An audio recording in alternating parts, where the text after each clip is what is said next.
Falling in love with our videos is just a click away. Welcome to the Lover List, your daily dose of love, dating, and relationship stories from the Reddit community. Don't be left heartbroken. Like, comment, subscribe, and turn on notifications. Private hell raising.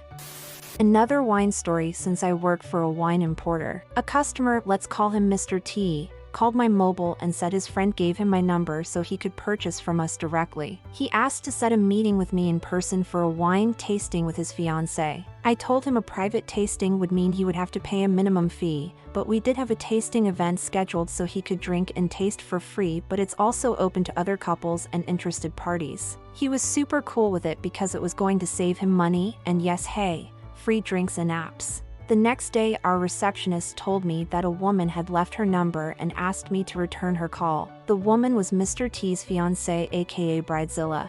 She had expressed that she had no interest in having a wine tasting with people she has never met. I told her we could schedule a private tasting and the minimum fee was minimum $35 plus depending on what kind of wines they'd like to sample and how many different kinds.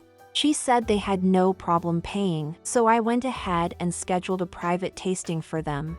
Mr. T calls me on my mobile asking if Bridezilla had called me to schedule something. I said yes, and I sent the invite to their email. He asked if I could call her back and say we didn't have an available date and that I had made a mistake. I politely asked what this was really about because I am not comfortable lying to clients. He said that the wedding was already straining him financially and that a free tasting would be great rather than a paid private one. End of the conversation. He apologized for putting me in a tight spot, told me to cancel the private tasting. I felt bad for him, so I offered to accommodate them an hour after everyone had gone. I asked if he would be okay with sampling the leftover wine from the tasting event. He was really happy about that. I resent the invites and booked them for the same day as the tasting, only at a later time. After the tasting, my team and I cleaned up so fast and made sure everything was spotless, just so the Bridezilla wouldn't notice anything. I showed them the bottles they'd like to sample and asked the back end to serve the chilled open ones in glasses and just bring those out. Bridezilla said, "I don't really enjoy chilled wine. I prefer them room temp over ice." While I was internally battling a mild stroke over the comment she made, I heard Mr. T say, "Honey, please don't." I didn't see her opening an expensive bottle of Bordeaux. It happened so fast she ripped out the seal and dug an opener into the cork. Mr. T looked mortified. Fiancée then kept snapping her fingers at me and kept saying ICE. I need ICE. I left them to get some ice, and when I came back I heard Mr. T explain how this was supposedly a free tasting because we were nice enough to pull this off after the original event we had and that she shouldn't have opened the bottle. Bridezilla flipped. She was so disgusted she was apparently drinking leftovers. She yelled at me for being in on the scam, then she threw the glass of red on Mr. T's face and dumped the whole bottle of Bordeaux on the white tablecloths. She stormed out and took their car and left poor Mr. T stunned. He actually looked like he was going to cry. I ended up using my discount on his bill to soften the blow. My teammates and I didn't charge him the cleanup fee because we thought he could use a break. I don't know what happened to them, but I hope he's okay. Wow, what an entitled bratty bride. I feel sorry for that man, but also don't because he's choosing to stay with her. I assume she's really attractive or has money or is good in bed because I can't think of any other reasons to stay with someone who acts like her. My teammate said she mostly felt sorry about the tablecloth because Mr. T proposed to that woman. The tablecloth was just there as collateral damage. Makes me wish that witnesses like you guys should be able to submit an advance objection to weddings, like, weeks before the officiant asks, "Should anyone present know of any reason that this couple should not be joined in holy matrimony? Speak now or forever hold your peace." The bride is an undeserving asshole and should not be allowed to marry anyone, let alone the sweet groom. What does Bridezilla think a wine tasting is? Does she think that a bottle is opened, she gets a taste, then the bottle is dumped so that no one gets leftovers? Without a doubt, if you don't know anything about wine or the wine industry, it can be very intimidating, but come on, how is this bride this obtuse? I think more than anything, she just didn't like the idea of leftovers. I think she rambled on about it was dirty, as if we all took turns drinking straight from the bottles during the tasting. It's like, how dare we trick her into this free private tasting of leftover wine? Oh yeah, can't forget the backwash. Key to a good tasting LMAO. I just don't get people like this at all. Part of my family is very comfortable financially, and they have quirks, but mostly they just be like, oh, free wine and apps. I had to laugh at your stroke over iced wine. I have a friend who drinks wine like that, and he always jokes about wanting to drink it like that in front of a wine aficionado just for a reaction. My friends do that to me too, seeing if I'll say something, but I never gave them the satisfaction. But one time my eye started involuntarily twitching. To this day, I am unsure if that was pure coincidence or if my body is vehemently against seeing people put ice in their wine. My neighbor drinks her wine in a red Dixie cup with ice. Sometimes, she uses a straw. That makes my eye twitch, and I'm not a drinker. Wow, the audacity of this bitch. I'm surprised you didn't flip the table when she started snapping her fingers at you. This dude should get out of that relationship. I really feel for Mr. T. Some people like his fiancée act like the main character in their own reality TV show, as if their abhorrent behavior is the norm rather than the exception. Hope he got out from under that toxic relationship before signing the certificate. And a moment of silence for that poor Bordeaux, a beautiful life that was never enjoyed. Who drinks red wine over ice? Tacky people who know absolutely nothing about wine. While this may be true, I think about it differently. I was once at a fairly fancy schmancy wine tasting. It was a small group, and the wines were lovely. Someone asked a question about red wines and amp, said they were embarrassed that they liked red wine on the chilly side. Our host/wine shop owner said that we had to consider that for hundreds of years, room temp was a chilly dining hall with only tapestries between cold stone and amp. The ideal room temp might be closer to 50 degrees than 80. He also told a story ABT himself.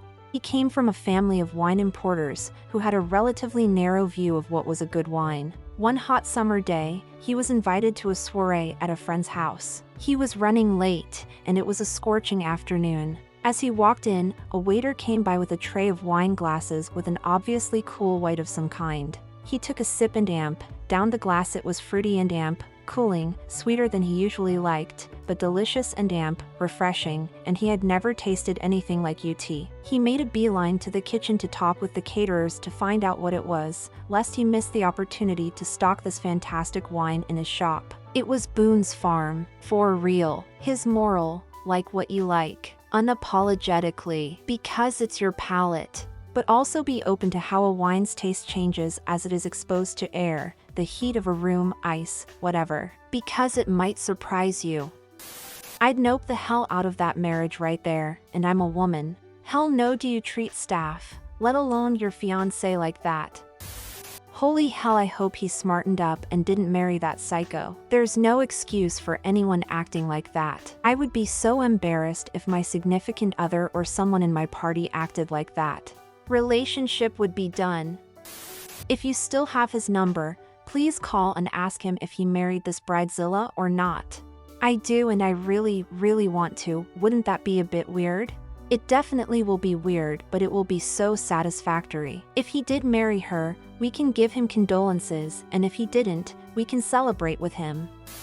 I bet there is no shortage of drama in your line of work during wedding season. Hugs. You don't deserve all that, and the dude should have left her instead of letting her do all that and taking his car.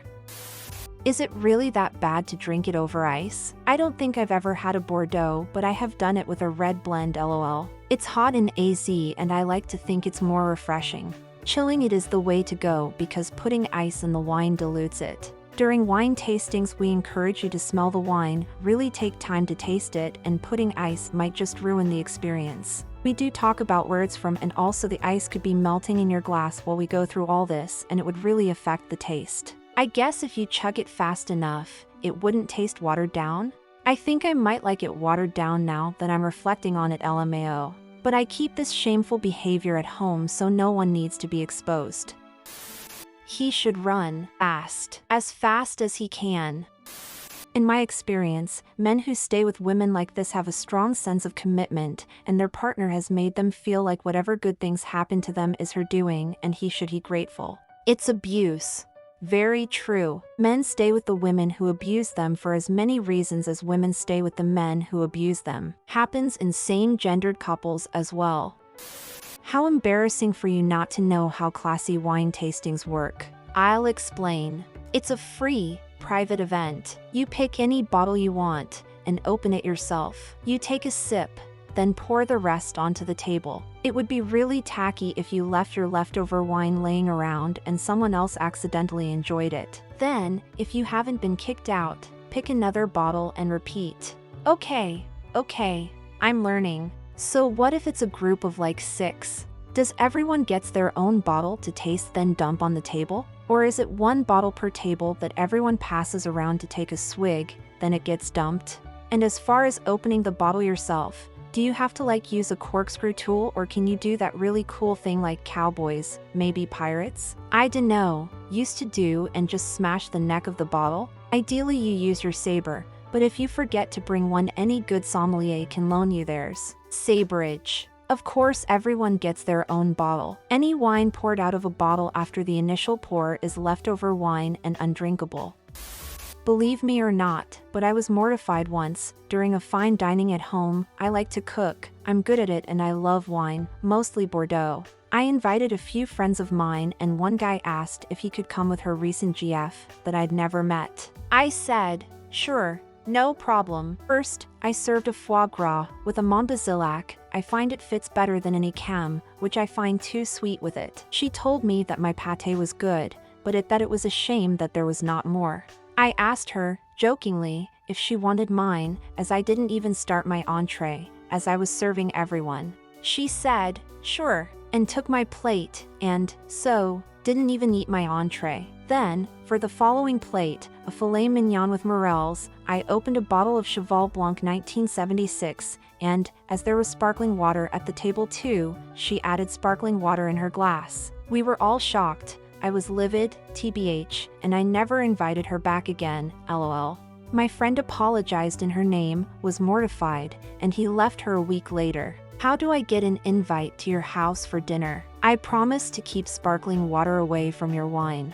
If you come in Switzerland, in my area, and like cats, you'll be my guest. Thanks for tuning in to another episode of Love and Relationship Stories. If you enjoyed hearing these intriguing tales, be sure to hit that like button and leave a comment with your thoughts. Don't miss out on any future episodes. Subscribe now and turn on the notification bell to stay updated. Your support helps us bring you more of the love, dating and relationship stories that you love.